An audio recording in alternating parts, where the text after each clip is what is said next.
What's going on, everybody? You found comic?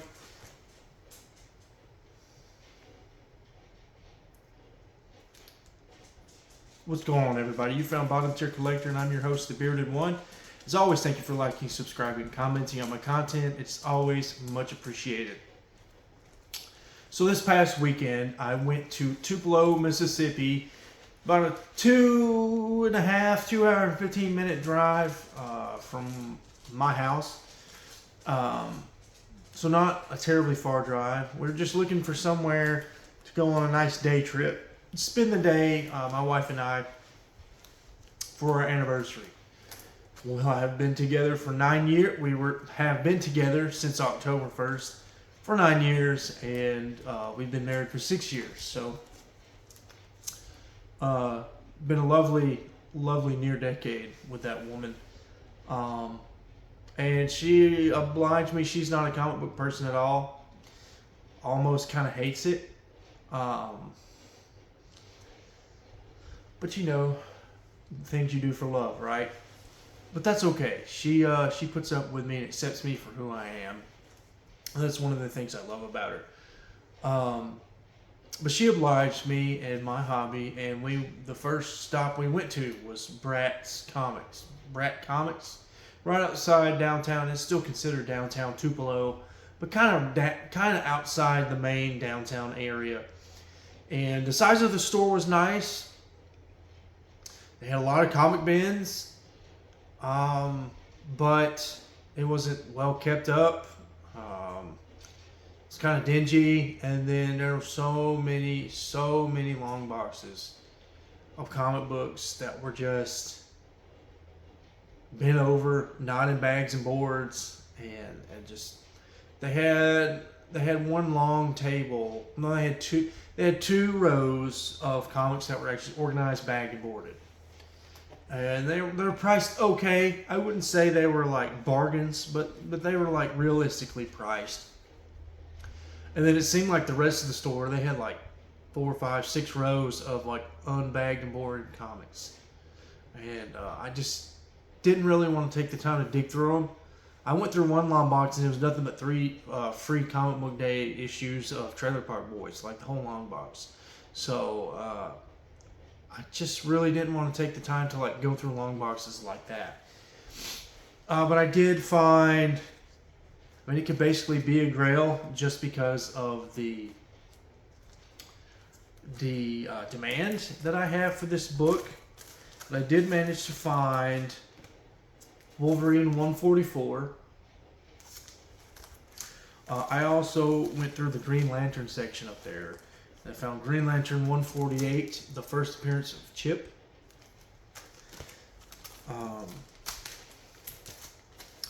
And then I found a random issue of Sandman 46.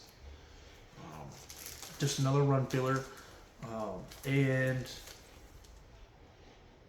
it just wasn't a very fruitful trip. My wife was even like, "You're only spending $12. You know, I can wait around while you look for stuff." And I'm like, yeah, I've combed through like all the major parts of their collection that I know is there, and that's what I came up with. I wasn't in the mood to spend like $10 on one comic book kind of thing, especially when I'm out and about on the town with my wife for our anniversary. I know we've got dinner coming up that day, and we might buy each other gifts or something, you know. So I didn't want to just blow my load on comics, and I wasn't using my new personal source of income that I'm using for comic books and this room that I'm recording in. So you know, I didn't have that card available, so just didn't want to blow the load. I will say it meant a lot that I found this. I was hoping I could find Wolverine 146 and finally freaking be done with Wolverine Volume 2. Wolverine 146 is all I need to complete Volume 2. And if you guys will indulge me when I do complete that run, I will film that video I still need the 1999 annual, so I might hold off until I can find the annual. I'm trying to be cheap. I don't want to pay $5 plus $4.99 shipping on eBay. It just really irritates me, paying shipping for a $1 to $5 book. If it's like a $10 book, yeah, I'll pay the $4.99 shipping. $10 books can tend to be undervalued $20 books. But those $1 to $5 books, like, I really just don't want to pay that eBay shipping, and I just find it wasteful spending to pay the $4.99 shipping on a $1 to $5 book. So hopefully I can find 146 eventually, and then the 1999 annual. I'll be done, and I can start reading it. It's a commitment I made to myself almost 10 years ago. I'm going to start reading Wolverine Volume 2 when I complete the run. And here I am, almost a decade later, and I'm about to complete it. It's been a long run, a long hunt. Now, I will say I used to be even cheaper than I am now, so there was a lot of the $10 and $15 books in this run that I just really didn't want to spend the money on. And like Wolverine 88, for instance, I paid $12 for that, and it really hurt. But now that I'm seeing what Wolverine 88's going for nowadays, definitely feel good I paid $12. And then at Memphis, this was just prior to the Ryan Reynolds and Hugh Jackman announcement. I bought Wolverine 155, the Hulk 340 homage with Wolverine inside Deadpool's sword. I bought that homage cover of 155 at Memphis Comic Expo 2 weekends ago for $18, and I think I recorded that in the video. So very glad I got a lot of those Wolverine Deadpool books that I don't feel like should be worth what they're going for. Honestly, there's no real big key significant value to those books, but when Marvel drops an announcement, these books go crazy. That's just the reality of the hobby. So we gotta work our purchasing around these announcements. Now, that doesn't mean shopping on eBay, but you definitely, maybe you want to you want to prioritize different books, while you're in the wild, so we like to call it, around these announcements.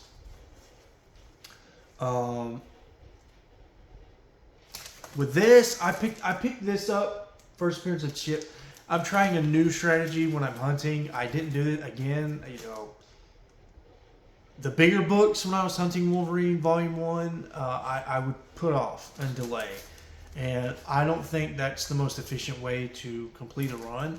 I think, now depending on the situation, sometimes it is best to wait on a bigger book. But if you're talking about a $10 or a $15 or a $20 book, just a very minor key or a very minor book of demand, I think it's best to go ahead and buy those books. So I'm not going to complete Green Lantern Volume 2. That's not something I'm even considering right now. Maybe in the future. I am becoming a bigger Green Lantern fan. I might hunt down that run. But for now, I'm just grabbing up the keys as I see them.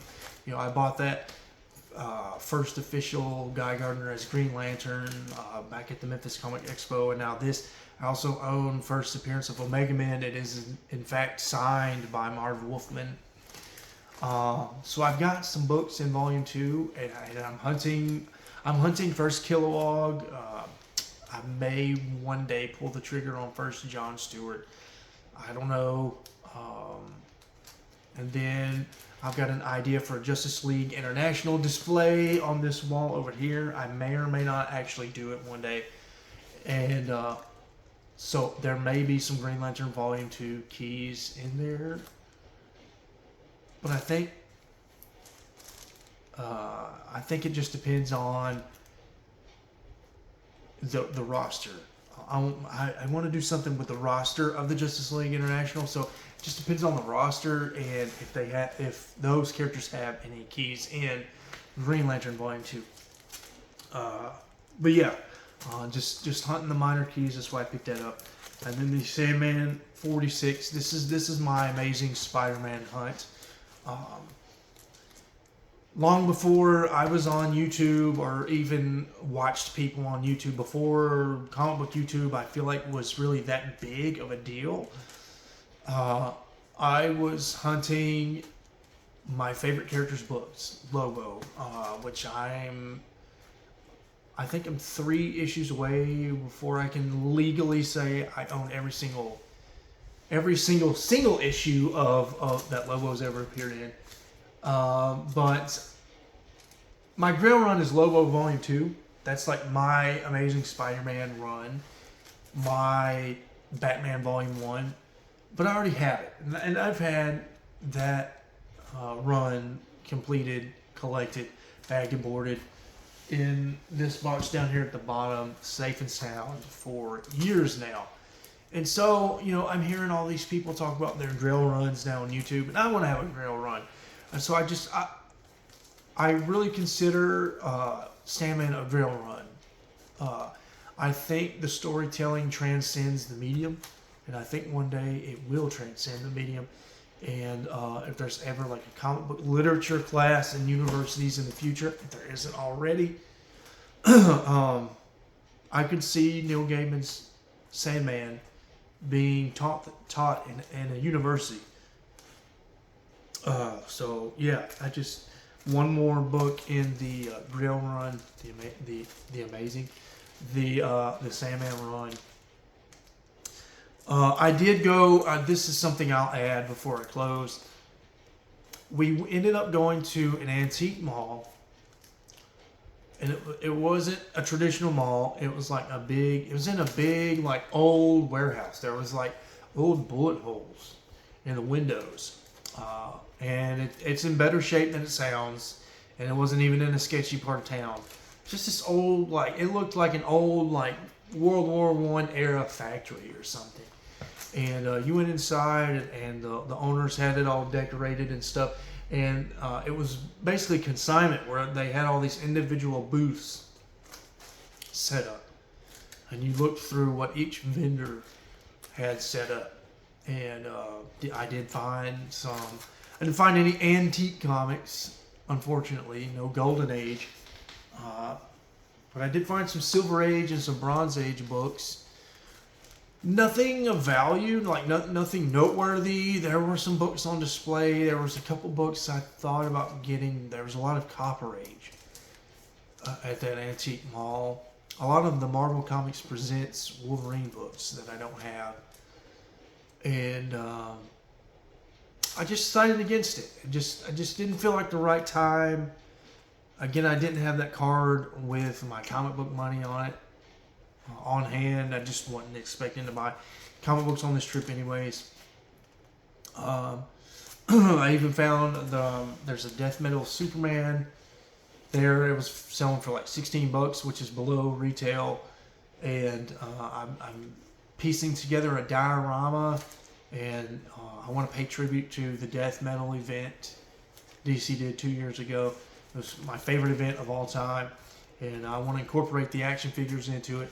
But again, even though I'm looking for that action figure, just didn't feel like the right time. I did come across a run of Incredible Hulk before 181.